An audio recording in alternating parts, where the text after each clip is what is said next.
Akkam jirtu fayyaa keessanii nagaa keessanii hordoftoonni fi daawwattoonni didhaattu akkam jirtu nagaadha nageenyiif araarri waaqayyoo lafa jirtanitti isiniif haa baay'atu. Har'a guyyaa galataatiin deebi'ee maqaan koo eebbaaf beekoo jedhama. YouTube keenya kana dura warmoonni maatii keenya nuuf taata warroonni subscribe nu gootan guddaa sagalatoomaa isiniin jenna. Har'a guyyaa galataa sachumaan galateeffachaa achumaan didha ishaanis immoo carraa lammaffaa nu laachuu keetiif waaqayyo dachaadhaan si eebbisu eebbifamisiina. Warroonni akka carraa taatanii maatiin nu taanee gara keenyatti makamne hojjetan welcome jennee isin fudhana. Eebbaaf jechuun ishii kanadha. Mucaa waggaa 4 taa'uus hin dandeessu deemuus hin dandeessu guddina duubatti hafaa ishii qabdudha. Eebbu keenya jechuudha. Mucaa keenya animatti guddisuudha. YouTube'ichi kun isin faana taphataa jirti haasa'aa jirtu nagaadha fayyaadha jirra nuyi gooftaaf haa galatu. Didhishaa yaa guddaa sagalatoomaa warroonni maatii dhuftanii subscribe naaf gootanii didhishaa akka biraa nama 888 dhufeetu subscribe na godhe guddaa isaasin galateeffadha. Baay'ee kana duras share naaf godhe akkasuma amma 2000 subscribe keenya 2450 irra jira.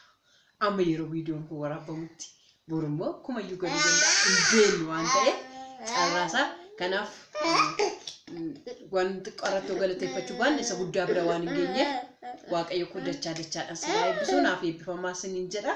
Maal jettee eebbuku mucaan kun isin faana taphataa jirti faana bashannanaa faana kolfaa boochiin jiru har'a kolfaadhaa taphachuudha isiniin jenna. Eebbushaa laphee kun ariibaa jirti. Eeshi nagaa keessanii ni kolfaan faana edii nu faana kolfaa akkasitti bashannanaa edini isin faana kolfanii taphatu bashannanu kana isiniin jenna. Gaaffii shanan tokko naaf dhiyeesse raarrasi waan nama kofashiisu waan nama bashannansiisu naan jedha. Waan nama kofashiisu jireenyumti biyya lafaayyuu nama kofashiisu didhaakoo suma dhugaa rabbi mee jireenya kee keessatti maaltu si kofashiisaa naan jedha. Jireenya koo keessatti waan na kofashiisu sinitti muru anumti mataan koo yoo diraamaa tokkodha. Anumtiyyuu jireenyuma koottuu nan kolfaa jireenyuma koottuu nan bashannanaa jireenyuma koottiyyuu bu'aa bayii keessa jiru. Jaartiin kun bara dullumaa keessa YouTube irraa dhuftee to'achuuyyuu kolfa miti kun ijoo kuniyyuu nama kofashiisa nama bashannansiisa.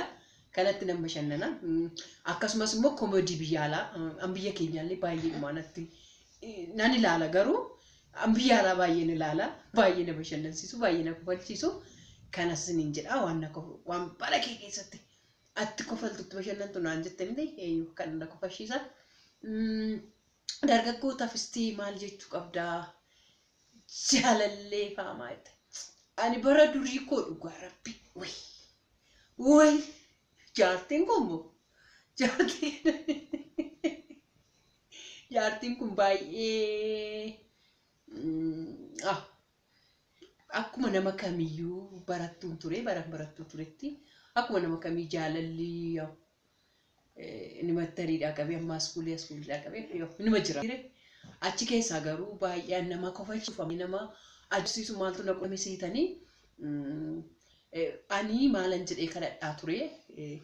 Yaa Rabbii inni jalqaba na gaafate abbaa manaa kootii garuu namni 2 akka na gaafatuun barbaadu jedhee akkasitanii ture gaafa nu jedhaa ture.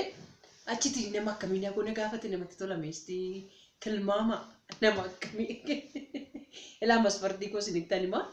Masfartiin kun nama baay'ee baratee yoo xiqqaate digirii wayin diploomaa qabaachuu qaba.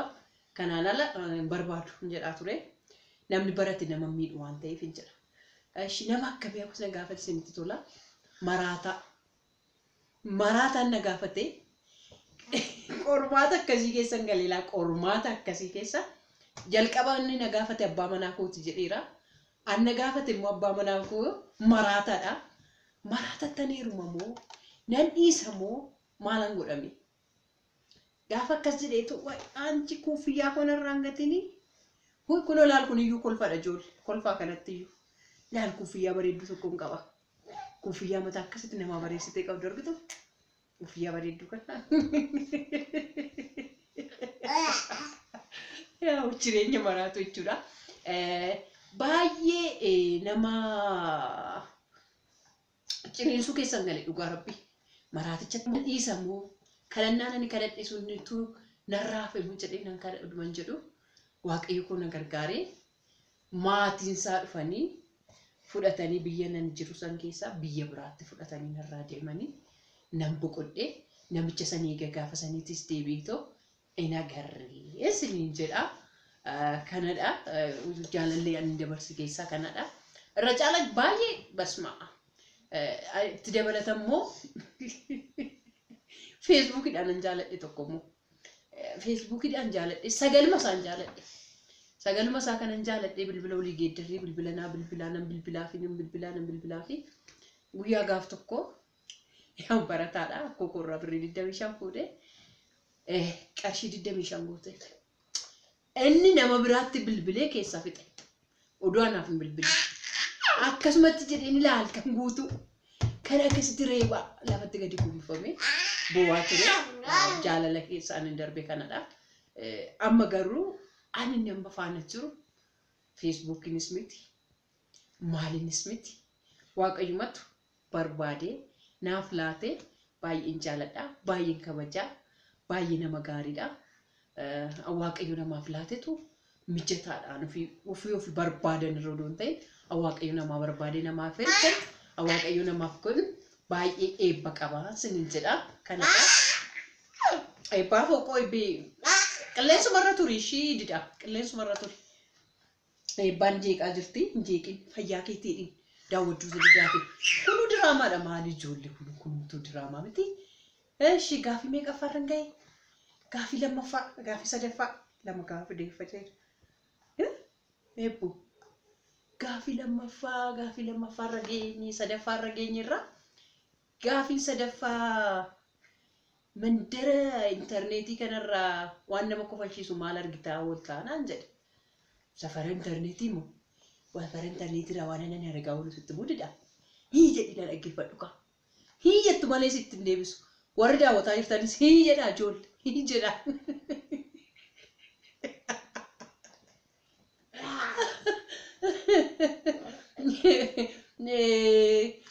Warroota streamardiidhaan amma ka streamardiidhaan ani tokkoffaa ta'eera. Ani YouTube gara laf safara interneetii kana YouTube kana gaafa dhufu maaltu na qunname isinitti fakkaate waan baay'ee nama kufalchiisu akkasitti saayilantiidhaan ka ijoolleen mana maadaamii jiran kuni saayilantiidhaan taa'anii sa'aatii guuttachuudhaaf streamardii godhanii saayilantii ta'anii taa'u. Ani immoo silkii kootu cabee moo maalumatu hin jiru jedhaa lakkaasee ogaa sa'aatiidhaaf ergan immoo ani abaaboo kana numan itti erga kana numan itti erga eebbaaf maaliif akkas goota naan jedhu waan isaan beeku sa'aatiin ashaangulliitii namarraa kuta'edha kanas hin beeku hin ture achitti isaan booda maanan wallaalee gadi ba'ee intarneetii silkii kootta balaa sheekoonii kootutti ta'ee birrii 150 kassaree deebi'ee gaafa dhufu obsee an jedhamtu mucatti YouTuberri tokko jirti ammallee qilleensa irraa nu jala baddee maal akka ishiin taate hin beeku osuma noonu dhoggeeffatte obsee koo gara qilleensatti deebi'i maalichi ishiidhaaf bilbilee maali foonii konnaa hojjechuu didee YouTubiin akkas hin jedhu lakki bar saayilantiidha ta'eeti barreeffamaan waliin odeessu maadaamiin oo dhageesse bilbilichi irraa fudhatti kanaaf akkasitti hojjennanaan jettee akkasitti safara interneetitti guyyaa tokkotti birrii 150 na kassarsee. Isiniin jedhaa nama kofalchiises natti soocame. Ani YouTubiin nama argeetu hojjetan natti fakkaatu. YouTubiin an saayintistoota natti fakkaata. Jechuun gara sanitti reefu fakkaa ibbadhaafan reesarchii gochuudhumaa fi waan tokko meeshaa tokko gaafachuun gara san dhufe. Oduman deemuun dukkana sanitti ba'ee achi akkasitti akkas ta'ee. Isiniin jedhaa sinitti akkan hin baay'ifne ijoollee. Haasaa hojii jalqabde jaartiin inuma odeessiti. Dhumarratti sigaa kanarraa heddiidha narraa darbu dhugaa nan dadhabe mucaan kun lapheen areebaa jirti ka isin hin ga'u ijoollee yoo isin hin ga'u gaafini nafe sun immoo nuuf hojjedhu jettan komantii jalatti barreessaa hojjedheetan isiniif erga gaafii didhaatii haati eebbaa kana durasi narraa darbu jetteetti jedhan karaa keessaa dhufanii haadha eebbaa maa inni narraa darbu jetteetti jedhanii gaafatameera isas dabalatee isaan manarraa fuusi nagaa jedhes dabalatee to'achuudha sinifan deebisaa komantii irratti barreessaa balbala komantii jalatti amma garuu dhumarratti ijoollee didhaan carraa gaarii sinii banee viidiyoodhaan baatii asumaanis ergaa qabdan sinan guddisaa sheerii sinii godha jedheera waan ta'eef sheer sinii faa godhu viidiyoodhaan waan qabdan ergaa qabdan dabarfadhaa ijoolleen Oromoo akkasumas immoo urmaddii dhaabadhaa ulaa guddifnu sheerii yaa goonu isinis gara maatii kootitti warra dabalamuu barbaadan didhaa iskiriiptii jalatti siniif kaa liinkii koo karaa saniin dhuftaniitoo maatii godhattanii mucattii bareedduu kana waliin haa guddifnu warri immoo biyya alaa keessa jiraattan yoo jiraattan asumaan dhaamsa koo dabarfadhaa daabbarii lakkoofsa 6 baay'ee dhabnee rakkataa jirra daabbarii malee fayyadamtuu waan biraa daabbarii lakkoofsa 6 namni argattan adaraa keessan nu tokkuma warri dirijjiitiin biyya keessa jirtan didhaaddu warri ilaaltanii soo jiraattan warri shooriidhaan simbira ga'us karaa feesbuukis ta'e karaa yuutuubis ta'e karaa kanaan akka nu hordoftan siniin jenna akka nu gargaartan siniin jenna waaqayyo koo sinaa eebbisuu nama eebbaa ta'a warroonni dhuftanii maatii na godhattan keessattuu didhaan carraa akkasii nu laatu isaatiif waaqayyo dachaadhaan si'aa eebbisuu eebbifamii warroonni gara akkasiis itti deebi'aatoo hojjedhaa laalaa siniin jenna isin jaalannaa isin kabajnaa ciao bye bye bye bye bye bye